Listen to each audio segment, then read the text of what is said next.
తూర్పుగోదావరి జిల్లా నిర్దవలు పట్టణం 10వ వార్డు రచకుల వీధిలో ఎన్టీఆర్ భరోసా పెన్షన్ల పంపిణీ కార్యక్రమం జరిగింది. రాష్ట్ర పర్యాటక సాంస్కృతిక సినిమాటోగ్రఫీ శాఖ మంత్రి కందుల దుర్గేష్ పాల్గొని ఇంటింటికి వెళ్లి వృద్ధులు, దివ్యాంగులు, దీర్ఘకాలిక వ్యాధిగ్రస్తులకు పెన్షన్లు అందజేశారు. ఈ సందర్భంగా మంత్రి దుర్గేష్ మాట్లాడుతూ ముఖ్యమంత్రి చంద్రబాబు నాయుడు, డిప్యూటీ సీఎం పవన్ కళ్యాణ్ చొరవతో పెన్షన్లు 3,000 నుండి 4,000కు పెంచి ఒకరోజు ముందుగానే ఇంటి వద్దకే అందిస్తున్నాము అని ప్రజల సంతృప్తి కూటమి ప్రభుత్వానికి గీటురాయి అని అన్నారు. నెడదవోలు పట్టణంలో ప్రతి నెల 1.86 కోట్ల వ్యయంతో 4,181 పెన్షన్లు పంపిణీ చేస్తున్నాము అని వెల్లడించారు.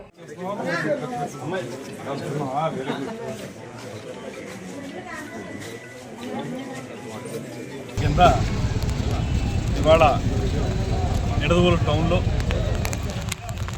అనేక మంది పేద బడుగు వర్గాల వారికి పెన్షన్లు అందజేయడం అనేది ఆనందంగా ఉంది. ముఖ్యంగా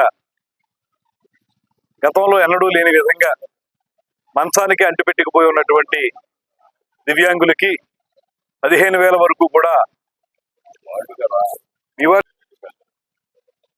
దివ్యాంగులకి 15,000 వరకు కూడా పెన్షన్ ఇవ్వడం అనేటువంటిది వారికి ఆ పెన్షన్ అందించేటప్పుడు వారి మొహాల్లో కనబడినటువంటి సంతృప్తి, అదేవిధంగా ఇది మాకు ఆరోగ్యాన్ని బాగు చేసుకోవడానికి ఎంతగానో ఉపయోగపడుతుందని వారు చెప్పినటువంటి మాట, ఇవన్నీ కూడా ఈ కూటమి ప్రభుత్వం యొక్క ప్రత్యేకతలను తెలియజేస్తా ఉన్నాయి.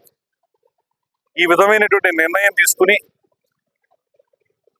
3,000 రూపాయలు ఉన్నటువంటి పెన్షన్ని 15,000కి పెంచడం, అదేవిధంగా 3,000 రెగ్యులర్ పెన్షన్ 4,000కి పెంచడం, ఇవన్నీ కూడా ముఖ్యమంత్రి చంద్రబాబు నాయుడు గారి దూరదృష్టితోటి, ఉప ముఖ్యమంత్రి పవన్ కళ్యాణ్ గారి యొక్క సహకారంతో పూర్తి స్థాయిలో అమలు చేస్తా ఉన్నాం. ప్రతి నెల కూడా ఖచ్చితంగా ప్రజాప్రతినిధులు అందరం కూడా, అది కౌన్సిలర్స్ కానివ్వండి, చైర్మన్ గారు కానివ్వండి, వైస్ చైర్మన్ కానివ్వండి, నేను కానివ్వండి, మేమందరం కూడా వార్డుల్లో అదేవిధంగా టౌన్లో ప్రత్యక్షంగా వెళ్ళి కొంతమందికి పెన్షన్లు ఇవ్వటం, తర్వాత అధికారులు వారందరికీ ఇవ్వటం అనేటువంటిది ఒక ప్రత్యేకతతో కూడుకున్నటువంటిది. ఇక్కడ స్పష్టమైనటువంటి ఆదేశం ఏంటంటే ముఖ్యమంత్రి గారి దగ్గర నుంచి ప్రజాప్రతినిధులు ప్రత్యక్షంగా వెళ్ళి ఇవ్వాలి, ఇంటికి వెళ్ళి ఇవ్వాలనేటువంటి మాట. వీటి వల్ల ఇవాళ వాళ్ళ యొక్క సాధక బాధకాలు మనకు తెలుస్తూ ఉన్నాయి. ఇంకా ఎవరైనా అర్హులైనటువంటి వ్యక్తులుంటే వాళ్ళని భవిష్యత్తులో ఎలా ఆదుకోవాలనేటువంటి ఆలోచన, అదేవిధంగా వాళ్ళ యొక్క యోగక్షేమాలు ఎలా ఉన్నాయని తెలుసుకునేటువంటి అవకాశం, ఇవన్నీ లభిస్తున్నాయి. కనుక ఎన్టీఆర్ భరోసా అనేటువంటి కార్యక్రమం ప్రజలందరికీ చేరువైంది.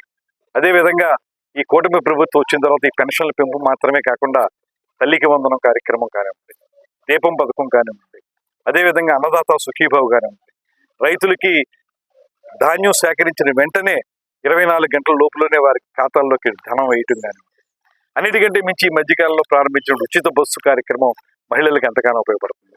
ఇలాంటి సూపర్ 6 పథకం ద్వారా సూపర్ హిట్ చేస్తూ మరిన్ని పథకాలను చెరువులోకి తీసుకురావడానికి, తద్వారా రాష్ట్రం మొత్తాన్ని కూడా సంక్షేమ పరంగా అద్భుతమైనటువంటి ప్రగతిలోకి తీసుకెళ్ళడానికి ముఖ్యమంత్రి గారు చేస్తున్న కృషిని మనందరం కూడా ప్రత్యేకంగా అభినందించాలనేటువంటి